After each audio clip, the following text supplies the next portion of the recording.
Assalamualaikum warahmatullahi wabarakatuh. Salam sejahtera untuk kita semua. Perkenalkan, nama saya Rizpani Awalia Sahra, salah satu guru fikih di Kabupaten Bulukumba, yaitu di MIS Panggala. Pada kesempatan ini, saya akan menjelaskan materi tentang zakat fitrah, materi ajar kelas 5 tingkat Madrasah Ibtidaiyah.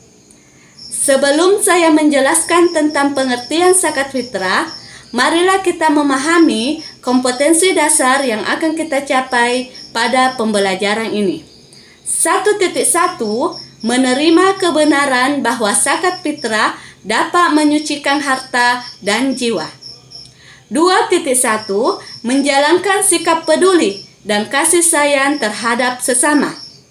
3.1 Memahami ketentuan zakat fitrah, dan 4.1 menerapkan ketentuan zakat fitrah. Adapun tujuan pembelajarannya: 1. Menjelaskan pengertian dan dasar hukum zakat fitrah. 2. Menjelaskan ketentuan zakat fitrah. 3. Mempraktekkan zakat fitrah. Pengertian zakat fitrah. Secara bahasa, zakat fitrah terdiri dari dua kata, yaitu zakat dan fitrah. Zakat berasal dari bahasa Arab, yaitu zaka, yang berarti membersihkan atau mensucikan. Kata fitrah juga berasal dari kata Arab yang berarti kejadian atau fisik atau badan. Jadi, zakat fitrah secara bahasa mempunyai arti membersihkan fisik, fitrah atau badan.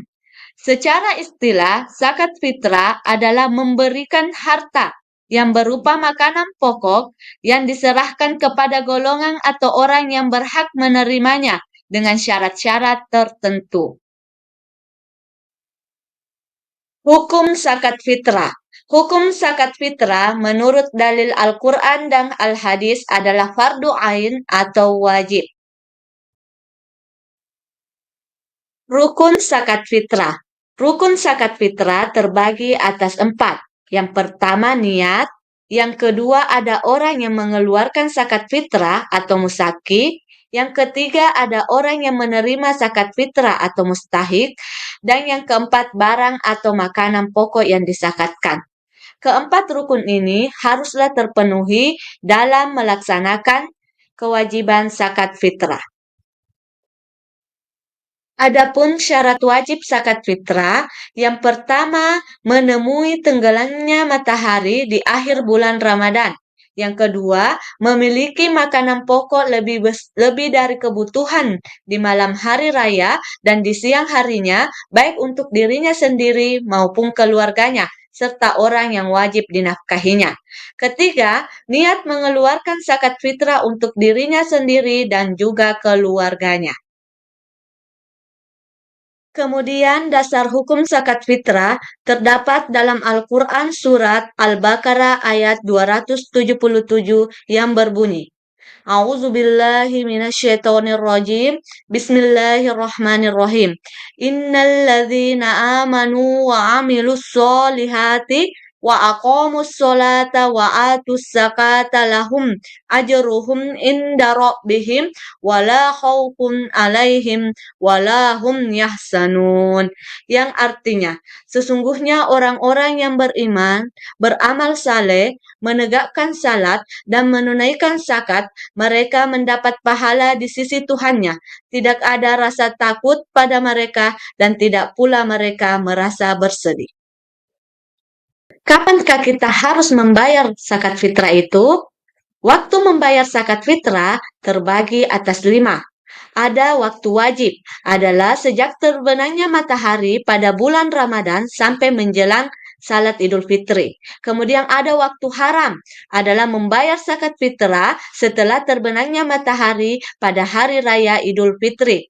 Kemudian ada waktu afdal atau sunnah, adalah sesudah salat subuh tanggal 1 Syawal sebelum salat Idul Fitri. Kemudian ada waktu mubah atau boleh, adalah sejak tanggal 1 Ramadan sampai akhir bulan Ramadan. Dan yang terakhir, ada waktu makruh, adalah sesudah salat Idul Fitri, sebelum terbenamnya matahari pada tanggal 1 Syawal. Kemudian, ukuran zakat fitrah. Takaran atau ukuran zakat fitrah adalah 3,1 liter atau 2,5 kilogram setiap orang atau per individunya.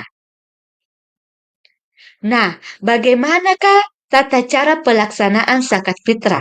Tata cara pelaksanaan zakat fitrah, pertama-tama kita memilih makanan pokok dari jenis bahan makanan yang terbaik, yaitu beras dan lain-lain.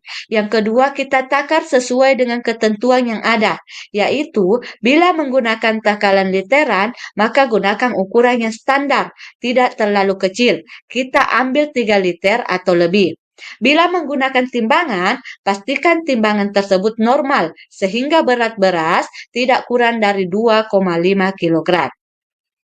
Kemudian, orang yang mengeluarkan zakat fitrah itu berniat. Contoh lafal niat zakat fitrah adalah nawaitul al-ukhrija zakatal fitri an nafsin fardol lillahi ta'ala.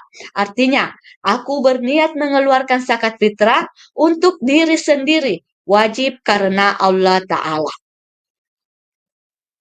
Kemudian, setelah berniat, makanan pokok atau beras itu kita berikan kepada yang berhak atau diserahkan kepada panitia, baik itu di masjid atau di yang lainnya. Kemudian setelah kita serahkan tepat waktu sesuai dengan permintaan panitia, atau kita bagikan sendiri kepada yang berhak pada malam Idul Fitri atau pagi harinya sebelum salat Idul Fitri. Boleh menunda penyerahan zakat setelah salat Idul Fitri bila pihak penerima sedang tidak ada di tempat. Kemudian setelah itu, panitia penerima zakat berdoa, dan setelah panitia berdoa, panitia bertanggung jawab membagikan zakat kepada orang-orang yang berhak menerima zakat. Siapakah orang yang berhak menerima zakat fitrah itu? Ada 8 golongan orang yang berhak menerima zakat fitrah. Yang pertama, fakir, adalah orang yang tidak memiliki pekerjaan, masih kekurangan dalam memenuhi kebutuhan pokoknya. Yang kedua, miskin, adalah orang yang memiliki harta, tapi hanya cukup untuk memenuhi kebutuhan hidupnya. Yang ketiga, amil, adalah orang yang mengelola pengumpulan dan pembagian zakat.